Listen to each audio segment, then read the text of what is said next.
और जिन्होंने कुछ भी नहीं पढ़ा है ये वीडियो सिर्फ और सिर्फ उनके लिए है। अगर आपने थोड़ा भी पढ़ा है प्लीज छोड़ दो इस वीडियो को अभी, ये तुम्हारे बिल्कुल काम नहीं आने वाला है, ये चीज मैं बिल्कुल क्लियर कर दे रहा हूं। नाउ बिफोर मूविंग अहेड एक छोटी सी surprise for class 10th and 12th student, आप लोगों की एमसीक्यू प्रैक्टिस मैं करवाने वाला हूं फ्रॉम 19th। तो अगर आपको उस क्लास का पार्ट बनना है जो कि टोटली फ्री है, तो उसके लिए आपको एक टेलीग्राम ग्रुप ज्वाइन करना पड़ेगा, जिसकी लिंक मैं पिंड कमेंट और डिस्क्रिप्शन दोनों में डाल दूंगा। आप वहां से जाके उस ग्रुप को फटाफट ज्वाइन कर लो, क्योंकि 19th से मैं क्लास स्टार्ट करने वाला हूं और आपकी एमसीक्यू प्रैक्टिस वहां से एकदम तगड़ी हो जाएगी, जिसमें मैं टर्म 1 के बेस्ट क्वेश्चन उठा के आपको देने वाला हूं। तो जो लिंक है उसको जल्दी से जाके ज्वाइन कर लो ग्रुप को, और उसमें आपको सारे अपडेट होते रहेंगे क्लास के बिफोर 1 डे, ठीक है।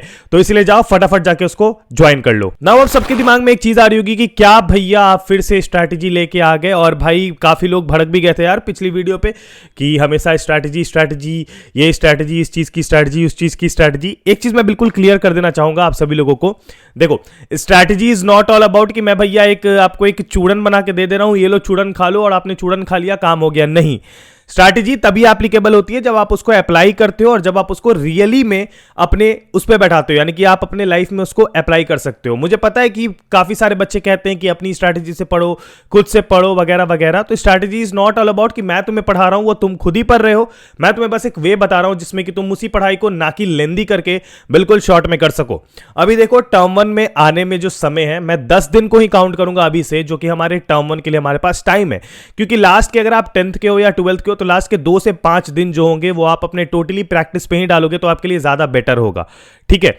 अब 3 मेजर पॉइंट पे मैं पहले बात करना चाहूंगा, उसके बाद हम लोग मूव करेंगे हमारे मेन स्क्रीन पे। बट 3 मेजर पॉइंट की जो मैं बात कर रहा हूं वो ये है कि एग्जाम के बीच में जो गैप्स दिए गए भैया, क्या हमें उसमें अगले सब्जेक्ट की पढ़ाई कर सकते हैं? The answer will be yes. अगली जो क्वेश्चन होगी वो ये होगी तुम लोगों के दिमाग में कि क्या भैया हम लोग अपने टर्म 1 की प्रिपरेशन अभी से भी स्टार्ट करके कुछ कर सकते हैं? The answer is yes. और तीसरी चीज, क्या भैया फेल होने के बहुत ज्यादा चांसेस है? The answer is no. Fail होने के चांसेस बहुत कम है। उसके पीछे का भी रीजन मैं बताऊंगा, अभी नहीं बता सकता बिकॉज आई डोंट थिंक वो बोलना सही होगा, but still there is a very less chance, वो मैं क्लियर अप कर दूंगा। फिलहाल के लिए आई विल शो यू कि कैसे तुम लोगों को अपने लास्ट 10 डे का टाइम टेबल बनाना और किस तरीके से तुमको अपनी पढ़ाई करनी है ताकि तुम उन सभी चीजों को ठीक से कर सको।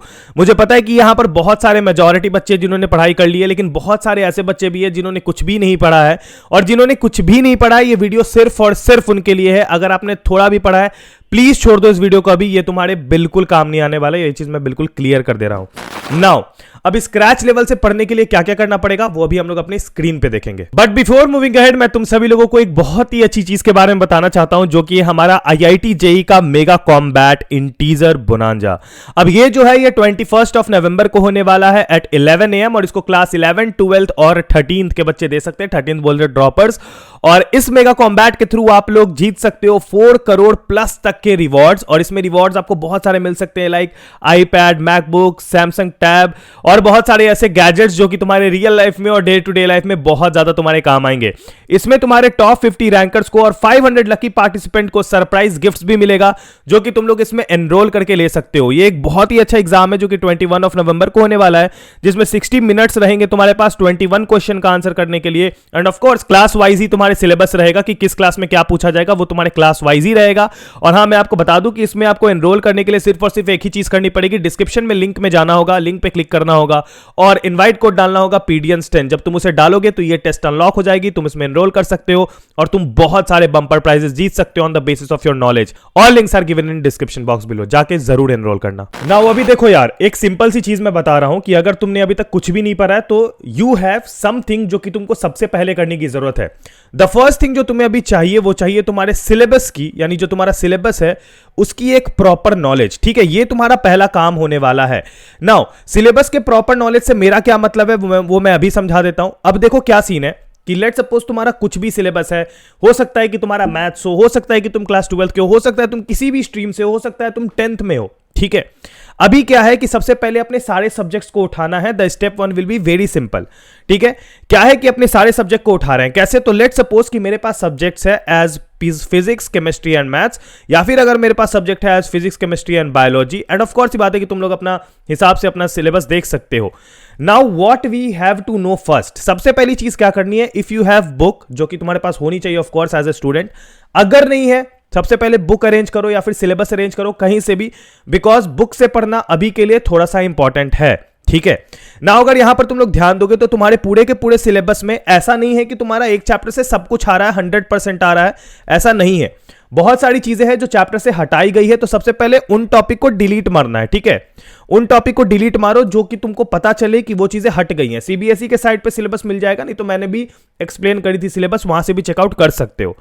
तो सबसे पहली चीज क्या करनी है तुम्हें कि सारी चीजें डिलीट मारनी है, वो सारी चीजें जो नहीं आ रही है, ठीक है। नाउ अब जब तुम्हारे पास एक प्रॉपर नॉलेज हो चुका है तुम्हारे सिलेबस का और तुम्हें पता चल चुका है कि कितनी चीजें पढ़नी है, तब तुम्हें बनाना है एक छोटा सा शीट। A4 साइज पेपर एक मार्केट से ले आओ अभी के अभी और उसको दीवार पे चिपकाना है, ये चीज बना के जो मैं अभी दिखा रहा हूं तुम्हें। That will be your second process. क्या होगा मैं दिखा देता हूं। देखो सेकंड प्रोसेस क्या होगा कि एक A4 साइज पेपर तुम ला रहे हो मार्केट से। अब A4 साइज पेपर तुम्हारी कुछ इतनी बड़ी हो सकती है, लगभग अगर तुम लोग देखोगे तो, मतलब ऑफ कोर्स ही बात है, रियलिटी में तो अलग थोड़ी बड़ी रहेगी ना, बट ऐसी कुछ उसकी शेप रहती है, ठीक है। अब इस A4 साइज पेपर में मैं क्या कर रहा हूं, मैं अभी से लेके 10 दिन का एक शेड्यूल बना रहा हूं। आज हमारे पास 18 तारीख है और हम लोग अगर आज से स्टार्ट करेंगे तो ऑफ कोर्स ये बात है बहुत सारे बच्चे होंगे जो कल को देखें, ठीक है। ये चीज याद रखना, आप जब भी देख रहे हो इट डजंट मैटर, आपको क्या करना है, सबसे पहले उसमें कॉलम्स बनाने हैं कुछ इस प्रकार के, 1 2 3 कॉलम्स, ठीक है। और अब आपको क्या करना है, इसमें मेन काम करना है, यानी कि सबसे पहले आपको क्या करना है कि यहां पर आपको लिखना है डेट, ठीक है। यहां पर आपको डेट डालना है, यहां पर आपको डालना है अपने टाइम स्लॉट्स। अब देखो सबसे पहली चीज, अगर तुम स्कूल कोचिंग जा रहे हो, अगर जाना जरूरी नहीं है अभी छोड़ो, ठीक है। टर्म 1 में जान बचाना है, मैं एकदम क्लियर बोलता हूं, अभी छोड़ो और खुद से पढ़ने का समय, सेल्फ स्टडी करने का समय है। अभी कोई स्कूल और कोचिंग हमें नहीं बचा सकता है। तो सिंपली क्या करना है तुम्हें, सबसे पहले 3 टाइम स्लॉट ले लो। मैं अभी तुम लोगों को कहूंगा क्योंकि तुम्हारे पास कम समय है तो तुम लोग 4 टाइम स्लॉट भी ले सकते हो, अगर तुम्हारे पास उतना इनफ टाइम बच जाता है या फिर तुम्हारी कंसंट्रेशन पावर या फिर कैच करने की पावर इनफ अच्छी है तभी, ठीक है। 3 टाइम स्लॉट जो ले सकते हो तुम्हें मैं समझा देता हूं। एक ले सकते हो 7 AM to 10 AM, उसके बाद एक ले सकते हो तुम 12 to 3, उसके बाद तुम ले सकते हो एक 4 to 7 वाला, और फिर तुम ले सकते हो 8 to 11 वाला। ये सबसे बेस्ट होगा जिसमें तुम 3-3 घंटे की लगभग 4 स्लॉट निकाल रहे हो, यानी कि टोटल तुम्हारे 12 आवर्स हो जाएंगे। अब दिमाग में आएगा भैया मैंने पूरे साल ही नहीं पढ़ा है, मैं 12 आवर्स कहां से पढ़ सकता हूं। तो सिंपल सी चीज है, पूरे साल तुम्हारे एग्जाम्स भी नहीं थे और अभी जब तुम्हें जान बचाना है अपना, तो तुम्हें अपना बेस्ट देना पड़ेगा क्योंकि तुम्हारे पास समय कम है। नाउ एक चीज तुम लोग देखते होगे यार कोई भी चैप्टर पढ़ने के समय कि उसके बगल में नंबर ऑफ पीरियड्स लिखे होते हैं कि इसको कितने पीरियड्स में खत्म करना है तुम्हें, ठीक है। उस नंबर ऑफ पीरियड्स को चेकआउट करो कि वो कितने हैं। लेट्स सपोज अगर 3 दे रखे हैं नंबर ऑफ पीरियड्स किसी एक चैप्टर में कि इस पूरे चैप्टर को पढ़ने में इतना समय लगेगा, उसको तुम आवर्स में कन्वर्ट कर लो, यानी कि that will be around 3 hours. या फिर तुम उसे अगर 40 मिनट से भी कैलकुलेट करोगे तो that will be around 120 minute, यानी कि 2 आवर्स में तुम उस चैप्टर को पढ़ सकते हो, ठीक है। वो बेसिकली उस चैप्टर को पढ़ने की वो होती है, लिमिट होती है कि वो कितना। अब जब भी 12th क्लास की कोई भी सब्जेक्ट उठाओगे, सिलेबस उठाओगे, तो उसमें लिखा रहता है यार 30 पीरियड 40 पीरियड। तो ऑफकोर्स बात है भैया वो चीज एप्लीकेबल कैसे है, तो ऑफकोर्स बात है हमारे पास अभी उतना सारा आवर्स नहीं है देने के लिए। सो हम लोग क्या कर रहे हैं, हम लोग इस अकॉर्डिंग उसको चलाएंगे जो कि हमारे स्टेबल पे होगा। कैसे, तो लेट्स सपोज कि हमारे पास जितने भी दिन है, जरूरी नहीं है 10 दिन, अगर तुम्हारे पास 11-12 दिन भी है तो उस अकॉर्डिंग तुम सारा का सारा अपना जो रूटीन है उसको इस तरह से लिख लो। अब फर्स्ट डेज में क्या करनी है, तो फर्स्ट डेज में उन सारे चैप्टर्स को उठाना है जो चैप्टर्स जो है क्या है तुम्हारे हायर स्कोरिंग है। अब तुम जब भी ब्लूप्रिंट उठाओगे या फिर तुम YouTube पे बहुत सारे वीडियो देखोगे, तुम्हें समझ आ जाएगा कि कौन कौन से चैप्टर है जिससे कि क्वेश्चन आने की संख्या ज्यादा है। उन सारे चैप्टर्स को पहले देखो जिससे तुम्हारे मार्क्स ज्यादा उठेंगे, और इन सभी टाइम स्लॉट में उन सभी चैप्टर्स का नाम लिखो, ठीक है। जैसे कि यहां पर मान लो तुमने कोई फिजिक्स का चैप्टर लिख दिया, यहां पर तुमने कोई केमिस्ट्री का चैप्टर लिख दिया, यहां मैथ्स का चैप्टर लिख दिया, और रात का 8 से 11 वाला स्लॉट में तुम्हारे बाकी के 2 सब्जेक्ट जो कि तुम्हारा इंग्लिश और फिजिकल एजुकेशन हो सकते हैं उसको तुमको डालना है। बाकी 3 स्लॉट में तुम वही करोगे, ठीक है। ये हो गया तुम्हारा। उसके बाद तुम उस अकॉर्डिंग उन चैप्टर्स को स्टार्टिंग में तुमको डालना है जो चैप्टर्स की वेटेज ज्यादा है, जिस चैप्टर से क्वेश्चन ज्यादा आएंगे, और जो चैप्टर बेसिकली ज्यादा एमसीक्यू बनाने लायक है। जैसे अगर मुझसे पूछोगे तो ज्योग्राफी से ज्यादा एमसीक्यू बन सकते हैं अकॉर्डिंग, मतलब कि अगर इकोनॉमिक्स और ज्योग्राफी की बात करें तो ज्योग्राफी से ज्यादा एमसीक्यूज बन सकते हैं। अगर बात करें हिस्ट्री की और बात करें अगर तुम्हारे सिविक्स की, तो सिविक्स और हिस्ट्री से लगभग सेम टाइप के एमसीक्यू बन सकते हैं, बट दिमाग में रहेगा कि हिस्ट्री से डेट्स एंड टाइम वाले क्वेश्चन ज्यादा उठेंगे और सिविक्स से जगह वाले क्वेश्चन उठ सकते हैं, लाइक कि पॉपुलेशन कितनी थी, क्या थी, किसका राज कब से कब रहा, ये सारे टाइप के क्वेश्चन आपके मिल सकते हैं, ठीक है। तो ये आपको दिमाग में रखना है। इसके अलावा मैथ से एमसीक्यू क्वेश्चन जनरली कहां से उठ सकते हैं, किस चैप्टर से, वो दिमाग लगाओ जो कि इजी टू सॉल्व हो, जो कि 2 मिनट में बनाने वाले क्वेश्चन हो। वो सारे क्वेश्चन की वेटेज ज्यादा रह सकती है, वो सब क्वेश्चन ज्यादा आ सकते हैं। देख लो किस चैप्टर से ज्यादा उठेंगे, उस चैप्टर को प्रायोरिटी रखो। तो basically first 5 to 6 days will be the priority chapters, जिस चैप्टर्स को तुमको थोड़ी सी प्रायोरिटी देनी पड़ेगी अपने साइड से, उन सभी चैप्टर्स को डालना है। बाकी के 5 दिन में में, बाकी के जो अगले दिन है उनमें उन सभी चैप्टर्स को डालो जो चैप्टर्स बाकी के लेफ्ट हो। एक चीज दिमाग में रखना है, ये टाइम टेबल बनने के बाद जिसमें तुम लोग कर चुके हो, इसको अपने दीवार पे चिपकाना, और ये चीज दिमाग में रख लेना कि अगर तुम्हारा यहां पर ये टारगेट दिया हुआ है कि ये पर्टिकुलर चैप्टर की क्या क्या करनी है, तुमको देखनी है, मतलब मैं बता रहा हूं क्या क्या करना है। अगर वो चीज दिया हुआ है, वो टारगेट जब तक कंप्लीट नहीं होता तुम उठोगे नहीं। डजंट मैटर कि वहां तुम्हारा 3 घंटे का टाइम स्लॉट खत्म हुआ है कि नहीं, क्योंकि अभी तुम्हें भाई सच में मैं बता रहा हूं, अभी तुम्हें गीदर नहीं, अभी तुम्हें शेर बनना ही पड़ेगा, और यू कैन डू एनीथिंग, ठीक है। या तो गधा बन जाओ भाई, या तो घोड़ा बन जाओ, लेकिन घोड़ा दौड़ सकता है तेज, बट गधा धीरे दौड़ेगा, लेकिन सारी चीजें कैचअप करके ही दौड़ेगा, इसलिए दिमाग में ये चीज रख के चलना है, ठीक है। Now what will be the third step, मैं ये बता देता हूं तुम लोगों को। The third step will be basically कि अब पढ़ना कैसे है, ठीक है। तो मैं एक चीज क्लियर करता हूं, 10th, अगर तुम 10th में हो तो 10th की मैं पहले ही बता दे रहा हूं, मैं 10th की टेलीग्राम पे क्लासेस लेने वाला हूं, और तुम लोगों के लिए प्लेज भी आ रही है इस साल, जो कि मोस्ट प्रोबेबली आ जाएगी। मैं एक चीज की वेट कर रहा हूं, अगर होगी तो मैं लास्ट 7 डेज में प्लेज करवाने वाला हूं, जिसमें कि मैं तुम्हारे सारे सिलेबस को कंप्लीट करा दूंगा हालांकि, ठीक है। तो 10th के लिए वो चीज हो गई भैया, ये चीज तो मैं देख लूंगा। बाकी 10th के लिए अनलिमिटेड चैप्टर्स है। 12th की बात करें तो 12th के लिए भी हर सब्जेक्ट के अनलिमिटेड चैप्टर्स है। जैसे अगर मैं छोटी सी एग्जांपल दूं तो तुम्हारे आर्ट्स के लिए मैग्नेट्स ब्रेन है, बहुत सारी चैप्टर मतलब बहुत सारे और भी चैनल्स है। और 12th के लिए अगर पीसीएम के लिए बोलोगे तो दुनिया भर में चैनल है भाई। अगर तुम अकाउंट्स बीएसटी इको बोलोगे तो कॉमर्स बाबा, गौरव जैन सर, इतने सारे टीचर्स है यार, रजत अरोड़ा, ये सारे बहुत सारे हैं यार जो कि आप लोगों के पढ़ाते हैं। आप उन सभी लोगों का चेकआउट जरूर करो, ठीक है। नाउ थर्ड स्टेप में है कि हम लोगों को पढ़ना कैसे। अब 3 घंटे के टाइम स्लॉट में ऑफकोर्स ये बात है कि तीनों घंटे हम लोग बुक खोल के बैठेंगे तो कुछ नहीं होने वाला है, ठीक है। Your main goal should be कि उस 3 घंटे में तुम्हें एक ऐसी वीडियो उठानी है जो 1 से 1.5 घंटे में तुम्हारे पूरे के पूरे चैप्टर को कवर अप कर रही हो। अभी हमारा मेन गोल है एमसीक्यू को टारगेट करना। अभी हम कंसेप्ट लेके अगर बैठेंगे तो सारी चीजें पॉसिबल होना इस काइंड ऑफ डिफिकल्ट, ठीक है। तो हम लोग का मेन गोल है अभी एमसीक्यू को टारगेट करना। तो 1 से 1.5 घंटे में जितने भी वो आपको पढ़ा रहे हैं, आप बुक लेके बैठेंगे और आप अंडरलाइन करते जाएंगे जो जो पॉइंट्स आपको इंपॉर्टेंट लगेंगे। मान लो एक टॉपिक है जिसको कि वो लोग 10 मिनट में कवर अप कर रहे हैं, तो उस एक टॉपिक में जितने भी चीजें आपको लग रहे हैं इंपॉर्टेंट है, आप उसको अंडरलाइन करते जाओ। 10th में यही वाली चीजें कम हो जाएगी, वीडियोस 30 से 40 मिनट के भी वन शॉट मिल जाते हैं। 12th में 1.5 घंटे मिनिमम वन शॉट वीडियो मिलते हैं, और ज्यादा 2 घंटे भी जा सकते हैं। नाउ इतना हो जाने के बाद आखिरी के 1 घंटे क्या करना है। नाउ 1 घंटे अगर तुम एनसीईआरटी के ब्रीफिंग वाले क्वेश्चन बनाने बैठोगे तो that will take a lot of time, तुम ज्यादा चीज नहीं निकाल पाओगे। इसलिए एक चीज दिमाग में याद रखना कि लास्ट के 1 घंटे में तुम्हें क्या करना है कि उसी 1 घंटे में तुमको उठाने होंगे बेसिकली एमसीक्यू क्वेश्चंस, जितने हो सके उतने ज्यादा, जो कि तुम सैंपल पेपर से उठा सकते हो, लेटेस्ट वाले। कोई सा भी सैंपल पेपर अगर नहीं है तो तुमको YouTube पे टेलीग्राम पे मिल जाता है, ठीक है। नहीं खरीद सकते हो तो ये भी ऑप्शन तुम्हारे पास अवेलेबल है, हालांकि मुझे लगता है खरीद लिया होगा तुमने, ठीक है। तो वहां से एमसीक्यू उठाने हैं, देखने की कौन कौन से एमसीक्यू है, जितने दिख रहे हैं, जितने हो सकते हैं, जितने टॉपिक वाइज हो सकते हैं उतने ज्यादा मारो। इस चैप्टर के उठा लेना, topic wise chapter wise question जितने भी एमसीक्यू दिख रहे हैं सब के सब मारो, सब के सब देखो, और सब के सब जिसमें तुमको लगे कि डाउट कि हाँ ये वाला मेरे से नहीं बन रहा है, इस वाले में कुछ दिक्कत आ रहा है, दोबारा जाओ उस टॉपिक को पढ़ो, दोबारा जाओ देखो वहां पर क्या दिक्कत की है, और दोबारा जाके उसको चेकआउट करो। मुझे पता है न्यूमेरिकल्स वाले क्वेश्चन को कैचअप करने में टाइम लगेगा, लेकिन 10th वालों के लिए मैं बता देता हूं न्यूमेरिकल्स की संख्या जो होगी यार 2 से 3 होगी, 2 से 3 क्वेश्चन न्यूमेरिकल्स के होंगे। वही 12th वालों के लिए बता दूं कि यार ज्यादा से ज्यादा 6 क्वेश्चन होंगे न्यूमेरिकल से, फिजिक्स की बात करें तो इसलिए इतना टेंशन नहीं लेना। मैथ्स में मत बोलना, मैथ्स तो सब्जेक्ट ही न्यूमेरिकल वाला, ठीक है। तो इस तरीके से अपने 3 घंटे के टाइम स्लॉट में तुमको पढ़ाई करनी है कि तुम्हें YouTube वीडियोस देखनी है, साथ में बुक खोल के उसको अंडरलाइन करना है, और उसके बाद जो टाइम बचता है उसमें ये सारे काम करने हैं, ठीक है। अगर 12th वाले हो तो इंग्लिश की मैं करवा रहा हूं। मैंने जैसा कि तुम्हें ग्रुप का नाम बताया है, उस ग्रुप में तुम जाओ, उसमें तुमको मिल जाएगी मेरे क्लासेस की लिंक, जहां से तुम आके प्रैक्टिस कर सकते हो अपनी, ठीक है। नाउ अब इतना काम हो गया भैया, अब है कि एक्यूरेसी कैसे लाएं। अगर मेरे को रिजल्ट नहीं दिखता है तो वो कैसे करें। एक सिंपल सी चीज मैं तुम्हें बता रहा हूं, generally sample papers are tough, ठीक है, सैंपल पेपर्स आर टफ, और तुम जब सैंपल पेपर्स बनाने बैठोगे लास्ट के 5-6 दिन जब तुम्हारे बचेंगे तो तुम्हारा होश उड़ने लगेगा कि तुम्हें लगेगा तुम्हें कुछ नहीं आता है, ठीक है।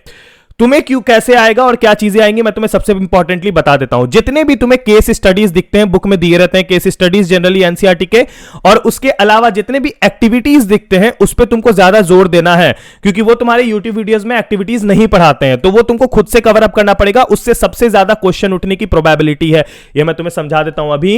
If you are from science stream, if you are in class 10th science, तो तुम्हारे वहां से सबसे ज्यादा क्वेश्चन उठने की प्रोबेबिलिटी है, दैट इज योर एक्टिविटी वाला पार्ट, ठीक है। दूसरी चीज अगर मेरे से पूछोगे कि और ज्यादा क्वेश्चन कहां से उठेंगे, एनसीईआरटी एग्जाम्पलर नाम की एक बुक आती है, अगर ना पता हो तुम्हें भाई तुम खोलोगे गूगल, लिखोगे किसी भी सब्जेक्ट का एनसीईआरटी एग्जाम्पलर, तुमको मिल जाएगा, वहां से एनसीईआरटी एग्जाम्पलर के क्वेश्चन जरूर चेकआउट करना, वहां से क्वेश्चन उठने की संख्या बहुत ज्यादा है। तीसरी चीज, क्वेश्चन बैंक को फेंक दो उठा के, जितने भी क्वेश्चन बैंक तुम्हारे पास पड़े हुए हैं उसको फेंक दो, ठीक है, जो कि टर्म 1 बेस्ड नहीं है, मैं क्लियर कर देता हूं। लेंदी क्वेश्चंस ये सारे हटा दो, कोई काम के नहीं अभी फिलहाल, अभी तुम्हारा टोटल और मेन कंसंट्रेशन इधर होएगा, ठीक है।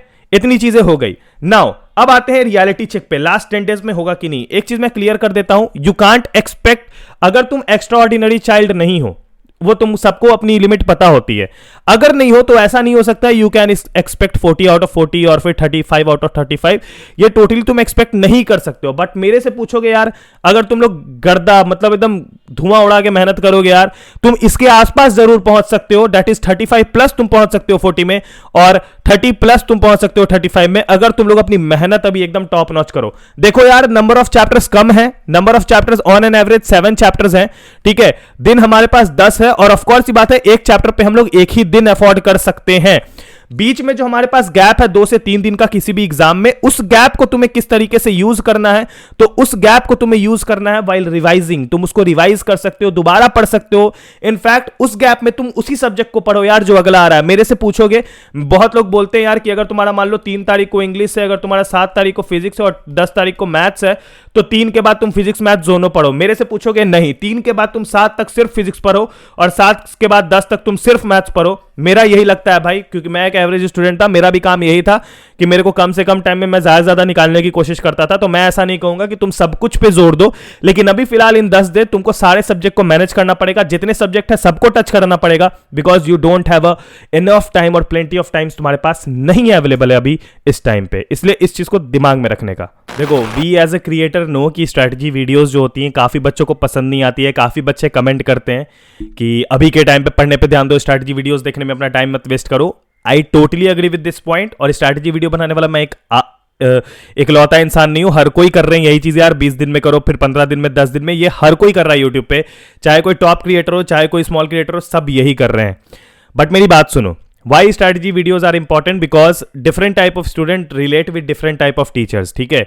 कोई बंदा हो सकता है मुझसे रिलेट करे, कोई बंदा हो सकता है शोभित से रिलेट करे, कोई बंदा हो सकता है अथर्व से रिलेट करे, कोई बंदा हो सकता है अक्षय से रिलेट करे, पढ़ ले, ठीक है। हर कोई अलग अलग इंसान से रिलेट कर पाता है, और इस वजह से एक चीज होती है यार कि हर किसी को चाहिए कि उसका अपना क्रिएटर जो है उसको इस हिसाब से कुछ ना कुछ दे। नाउ स्ट्रैटेजीज एप्लीकेबल होती हैं और बहुत नेक्स्ट लेवल एक्सटेंट पे होती है, बट उसके लिए होती है यार जिसकी ऑलरेडी फटी पड़ी है, जिसकी हालत ऑलरेडी खराब है, ठीक है। ये उनके लिए नहीं होती जो पढ़ के बैठे हुए हैं, जनरली कमेंट करने वाले बच्चे वही होते हैं जो कि पढ़ चुके हैं, ठीक है। एंड आई रियली अप्रिशिएट कि उन्होंने अपना काम बिल्कुल समय पे किया है।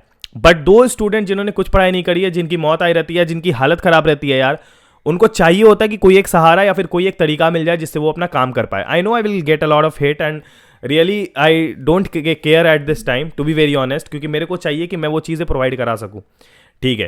काफ़ी लोग बोलते हैं एप्लीकेबल नहीं है भैया, तो कुछ ऐसा लाऊंगा अभी कुछ दिन में, 3-4 दिनों में कुछ ऐसा दिख रहा होगा तुम लोगों को कि तुम लोग सब खुद बोलोगे कि अब एप्लीकेबल हो रहा है।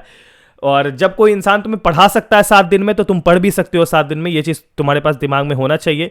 हालांकि अभी ज़्यादा रिवील नहीं करूंगा, जब करूंगा भैया तो सीधा एकदम बॉम्ब ही गिरेगा, जो अभी किसी ने नहीं किया यूट्यूब पे। और ऑफकोर्स हमने ही सबसे पहले स्टार्ट किया था 3 years बिफोर इन 2019, वही सेम हिस्ट्री रिपीट होगी दोबारा से, इसलिए ज़रूर बने रहना चैनल से, चैनल को सब्सक्राइब करना, make sure to like and yes, bye bye, take care, Jai Hind, Vande Mataram. अपना ख्याल रखो, टर्म 1 की तैयारी एकदम तगड़े तरीके से करो, and yes you will get a hell lot of videos जो कि काफ़ी इंटरटेनिंग होगी और तुम्हारे समझ के लिए होगी, ठीक है, ज़रूर देखना। Bye bye, take care and peace, Jai Hind, Vande Mataram.